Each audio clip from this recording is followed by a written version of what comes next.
Sejam bem-vindos à live devocional de hoje, do dia 1º de fevereiro. Que todos sejam bem-vindos, que Deus possa abençoar cada um de vocês. Hoje o tema que eu vou falar é sobre que se encontra em Tiago 4, versículo 13, que o título diz o seguinte: a falibilidade dos projetos humanos. Quantas vezes nós projetamos algo, queremos que algo aconteça, mas aquele algo assim que nós planejamos que acontecesse não aconteceu da forma que a gente queria, não da forma que a gente tinha planejado. E aqui a Bíblia vai dizer sobre essa questão de que nós fazemos os planos e projetos, mas não consultamos a Deus primeiramente se aquilo é da vontade dele, se aquilo é ou não é dele que aconteça. Então, nós temos que procurar as respostas primeiro em Deus e apresentar a Deus esses projetos que nós queremos fazer na nossa vida. Todos os projetos que nós procuramos querer que aconteça, não acontece. Por quê? Porque antes de nós planejarmos, nós temos que buscar resposta em Deus. E aqui Tiago 4:13 vai dizer: eis agora, vós que dizeis, hoje ou amanhã iremos a tal cidade, e lá passaremos um ano, e contrataremos e ganharemos. Digo-vos que não sabeis o que acontecerá amanhã, porque que é a vossa vida?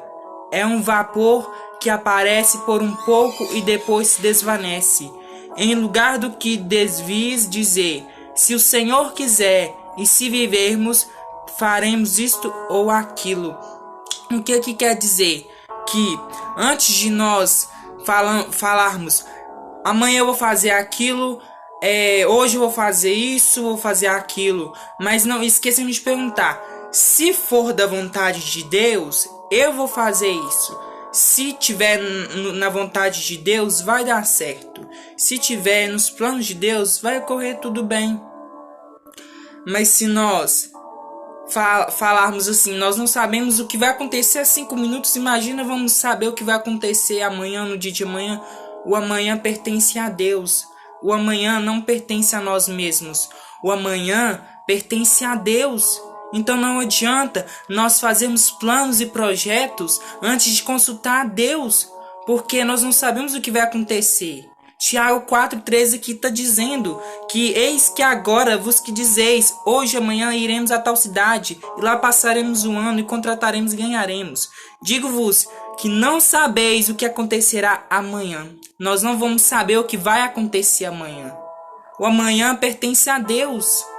Então tudo que nós vamos fazer ou deixarmos de fazermos, vamos apresentar a Deus, vamos perguntar: Senhor, é da sua vontade, inteira vontade, que aconteça, que eu faça isso, eu faça aquilo? Aí o Senhor, ele vai nos colocar uma resposta no nosso caminho. Ele vai usar circunstâncias, o que vai acontecer, para nos dar resposta, se é da vontade dele, que nós vamos fazer aquilo ou não. Muitas das vezes, quando nós queremos fazer algo e não dá certo, nós acabamos frustrados. Nós ficamos pessoas frustradas. Por quê? Porque nós colocamos esperança em tal algo que nós iríamos fazer, não fizemos porque não deu certo. E por que não deu certo? Porque nós já afirmamos que iríamos fazer, mas esquecemos que quem controla tudo, quem tem o controle de todas as coisas é Deus. E somente Ele vai fazer, somente Ele vai saber se aquilo é ou não dele para que aconteça na sua vida. Então, antes que nós possamos pensar em fazer algo, vamos procurar dele, vamos consultar o Espírito Santo. se é ou não é de Deus. Muitas coisas que nós queremos fazer da nossa vontade não é a vontade do Pai. As nossas vontades não são as mesmas vontades de Deus. As vontades nossas são completamente diferentes das de Deus. E por isso que muitas vezes os projetos que nós fazemos, os projetos que nós queremos que aconteçam não dá certo, porque nós esquecemos de apresentar a Deus. Nós esquecemos de perguntar: Senhor, se for da sua vontade vai dar certo, se for para mim fazer isso vai dar certo. Não é chegar falando: eu vou fazer isso, aquilo amanhã, porque nós não sabemos o dia de amanhã. O dia de amanhã pertence a Deus e não nos pertence. Não adianta nós querermos que aconteça na hora que a gente quer, porque não é assim.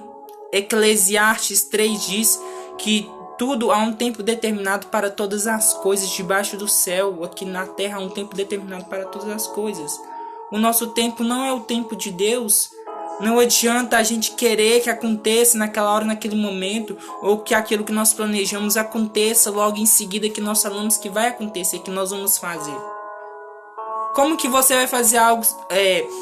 Você tem um compromisso marcado, mas como que você vai saber se vai dar certo ou não, se você falou assim: se for da vontade de Deus, vai dar certo. Se for da vontade de Deus, vai correr tudo bem. Mas não é da nossa maneira. Nós temos que começar a entender isso, que nada é do jeito que a gente quer. E tudo que às vezes que nós vamos planejar de acontecer, não acontece. Por quê? Porque nós queremos bancar as pessoas que tudo que nós queremos vai dar certo. Não é assim. A vida não é assim. Nem tudo que a gente quer vai dar certo, não. Às vezes vai dar errado.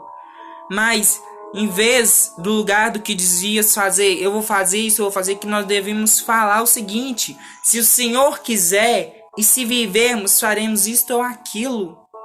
Se Deus quiser, isso vai dar certo. Se Deus quiser, eu vou fazer isso. Porque nós estamos colocando Deus na frente de tudo. Nós estamos colocando Deus como prioridade. Nós não estamos colocando o nosso ego, as nossas vontades, acima da vontade de Deus. Porque quando nós fazemos isso, nós colocamos as nossas vontades acima da vontade de Deus, nós nem consultamos a Deus e perguntamos se é ou não é dele, aí acaba dando errado. Pode parecer questão que isso seja religioso, mas não é religião, não é sobre religiosidade, mas a palavra de Deus diz que as falhas dos projetos humanos está das pessoas afirmarem que vão fazer, de que vai dar certo. Tem a diferença entre pessimismo e a diferença de você acreditar que aquilo vai dar certo. Por quê? Porque às vezes nós falamos: eu vou fazer isso, eu vou fazer aquilo. Mas esquecemos de falar assim: se for da vontade de Deus, vai dar certo. Se for da vontade de Deus, eu vou conseguir fazer aquilo. Mas não, nós vamos chegando e falando assim: amanhã eu vou fazer tal coisa, amanhã eu vou fazer aquilo, amanhã eu vou fazer isso, eu vou fazer aquilo. Mas esquecemos de falar com Deus: Senhor, se for da sua vontade, eu vou fazer isso. Se for da sua vontade, Deus, eu vou fazer isso. Mas não, nós esquecemos de tudo isso. Nós esquecemos que Deus, ele tem que ser acima de todas as coisas. Se Deus não estiver acima de todas as coisas, sinto muito, mas os seus planos, os seus projetos não vão dar certo. Só vai dar certo a partir do momento em que você colocar Deus à frente de tudo. Os seus projetos só vão começar a se desenvolver quando você apresentá-los a Deus. Qual é o seu projeto para esse ano de 2021? Você acha, assim, você tem convicção de que vai dar certo esse projeto? Você tem certeza que vai dar certo? A gente tem que ser pessimista, sim, mas antes a gente tem que ser sinceros com nós mesmos e com Deus. Porque aos nossos olhos é um projeto lindo, um projeto bacana que nós planejamos que aconteça naquele momento, naquela hora. Mas diante de Deus, pode ser que não. E nós colocamos um tempo que tem que acontecer. Se nós fizemos um projeto para tal ano, para tal data, tem que acontecer naquela data, mas não é assim. Não é assim que as coisas funcionam. Não é da nossa maneira que as coisas vão começar a acontecer, mas da maneira de Deus. É Ele que controla as vontades, é Ele que decide o que vai acontecer em tal tempo, porque o tempo de Deus não é o nosso tempo. E nós temos que começar a entender isso, que o tempo de Deus é completamente diferente do nosso tempo. E eu queria deixar uma palavra também em Lucas 7:11 aqui. Se vocês estiverem com a Bíblia de vocês, abram em Lucas 7, versículo 11. É sobre o filho da viúva de Naim. Um grande milagre que Jesus fez, um dos milagres, que Jesus fez. Que vai dizer assim: e aconteceu pouco depois ir a ele à cidade chamada Naim, e com ele iam muitos dos seus discípulos e uma grande multidão. E quando chegou perto da porta da cidade, eis que lavavam um defunto, filho único de sua mãe, que era viúva, e com ela ia uma grande multidão da cidade. E vendo-a, o Senhor moveu-se de íntima compaixão por ela e disse: não chores. E chegando-se, tocou o esquife, e os que o levavam pararam e disse: jovem, eu te digo, levanta-te. E o defunto assentou-se e começou a falar, e entregou-o à sua mãe. E de todos se apoderou o temor, e glorificavam a Deus, dizendo: um grande profeta se levantou entre nós, e Deus visitou o seu povo. E correu dele esta fama por toda a Judéia e por toda a terra circunvizinha. Olha que milagre poderoso. Apenas um dos milagres que Jesus ele fez. Um dos milagres que tinha uma viúva que morava em Naim. Ela já tinha perdido seu marido. Ela provavelmente tinha perdido alguns bens materiais, não sei. Ela perdeu o marido dela já. E ainda vem alguma doença e mata o seu filho. Ela ainda perde o seu filho. O que é isso? O que ela nesse momento, eu até imagino como é que ela deveria estar. Há pouco tempo tinha perdido o seu marido e veio perder o seu filho. Se perdeu o marido já é difícil, imagina ela ter perdido o filho dela. Mas aí que vem, nós não sabemos com certeza, ela teve a fé ainda de que o milagre poderia vir. Ela não sabia de que forma, mas Jesus ele chegou ao caminho dela. O milagre chegou até ela, porque ele estava diante dos olhos dela e de todo o povo. Ele estava morto. Fisicamente ele estava morto. Para todos ele estava morto. Mas naquele dia, aconteceu pouco tempo dele entrar na cidade. Jesus entrou na cidade chamada Naim. E naquela cidade havia essa viúva que já tinha perdido seu marido e acabara de perder o seu único filho, que ela tinha um único filho. Imagina, a mulher perdeu o marido e só tinha um filho, a única pessoa que ela podia tá ali para ajudar ela em algumas coisas, e ela ainda perde o seu único filho. Imagina como é que deveria estar o coração dela, como é que deveria estar o psicológico dela. Imagina, a pessoa perde o marido, perde o filho. E como é que manter a fé diante desse momento? Mas ela sabia, ela tinha convicção de que algo poderia acontecer. Talvez não, talvez sim. Mas Jesus chegou ali para dar esperança. Jesus chegou ali e falou: não chores. E disse para o esquife, para o defunto, Jesus chegou e disse: levanta-te, jovem, eu te digo, levanta-te. Jesus ele tem tamanha autoridade. Não há nada que diante dele não obedeça. Se até a morte obedeceu, quem somos nós para não obedecer Jesus? Quem somos nós para não acreditar no poder de Jesus? Se até a morte obedeceu Jesus, imagina nós que não vamos obedecer. O milagre que você tanto espera vai acontecer, mas você tem que ter certeza. Não é ele a sua porta, mas você está no caminho do milagre. É você ter fé e não duvidar de que Deus ele é todo poderoso e de que todas as coisas ele pode fazer. Para aquela viúva, Jesus ele foi a vida. Ele chegou sendo a resposta para ela. Ela nem imaginava do que iria acontecer, mas ela foi surpreendida como todos foi surpreendido. Ninguém sabia, mas se nós temos fé, aquilo que foi morto na nossa vida vai ressuscitar. Aquilo que foi morto viverá. Não adianta nós pensarmos que não há esperança, porque Jesus, ele é a esperança. Nós não devemos turbar o nosso coração. Se nós acreditarmos em Deus, se nós começarmos a crer em Deus, Jesus, ele é o caminho, a verdade e a vida. Jesus, João 8, se eu não me engano, João, essa canção que está aparecendo para vocês, Jesus, ele é o Consolador. Jesus, ele é a resposta. Então, vamos começar a entrar no caminho. Jesus, ele é o caminho, a verdade e a vida.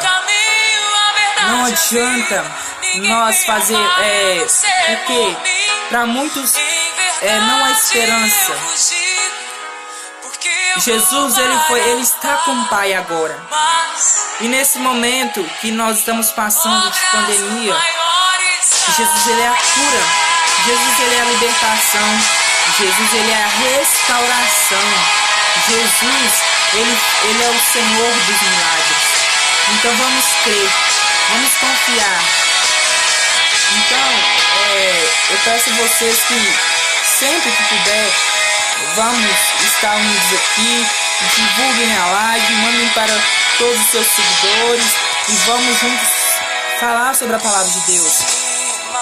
Nós devemos ser mais confiantes, não sermos duvidosos como Tomé foi. Jesus, ele é fiel, Jesus, ele tudo pode. Aqui ele chegou lá, diante das pessoas, aquele jovem estava morto, ele estava morto mesmo. E Jesus chegou, falou com a viúva: não chores, jovem, levanta-te e anda, levanta-te. O morto levantou, e o que tiver morto na sua vida vai voltar a viver em nome de Jesus. Em nome de Jesus eu vou voltar a viver. Ainda há esperança. Ame, procure, se dedique a mais de Jesus. Nós somos amados por Jesus, nós temos um Pai que nos ama.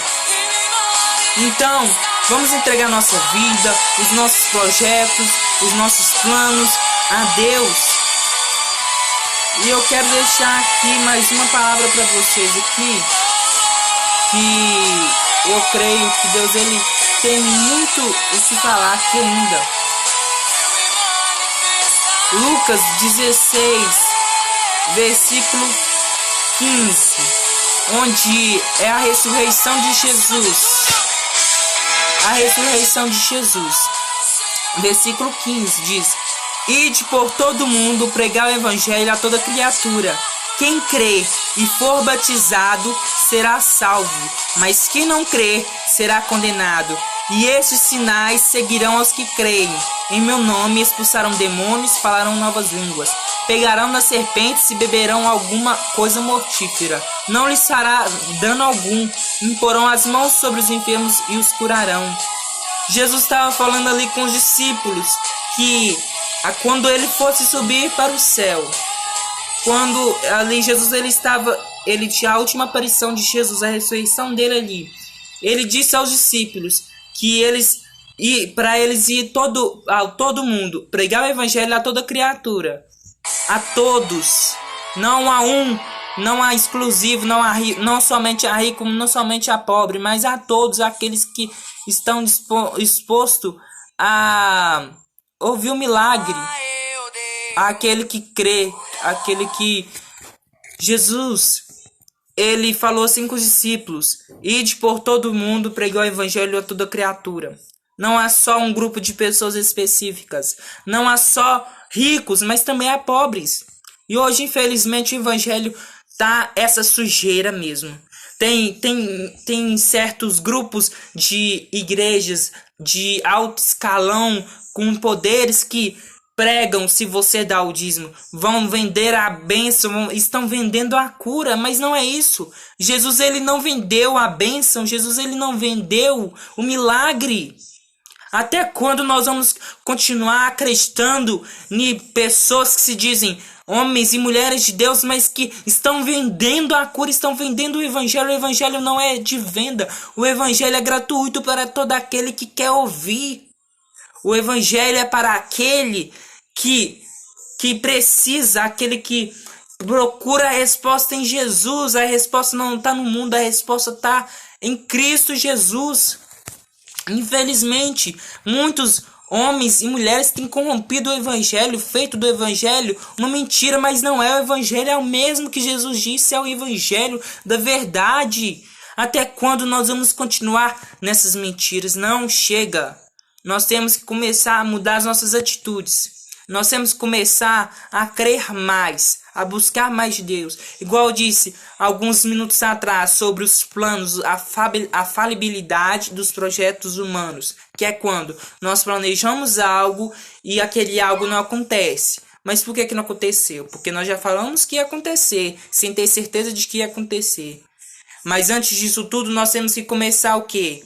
A procurar a resposta em Deus. Senhor, se isso for da sua vontade, vai acontecer. Se isso for da sua vontade, Deus, vai dar certo. Mas não, nós falamos, daqui 1 hora eu vou ali em tal lugar, mas nós não sabemos o que vai acontecer daqui 1 hora, 2 horas, 10 minutos. Nós não sabemos, porque o tempo, o controle de tudo está na mão de Deus. E somente Ele sabe de todas as coisas.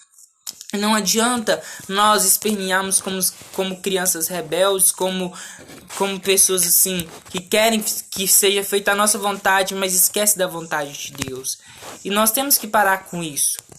E que você possa entender essa palavra não como um xingamento, mas como um alerta de Deus para sua vida. Porque Jesus ele está voltando e não é brincadeira. Ou nós servimos a Deus ou nós servimos ao outro. Porque a Bíblia diz, nós podemos servir somente a um. Porque se nós servimos a 2 senhores, um vai agradar, outro vai desagradar. Não é isso que Deus quer. E a palavra também que eu quero deixar aqui para vocês, na devocional de hoje,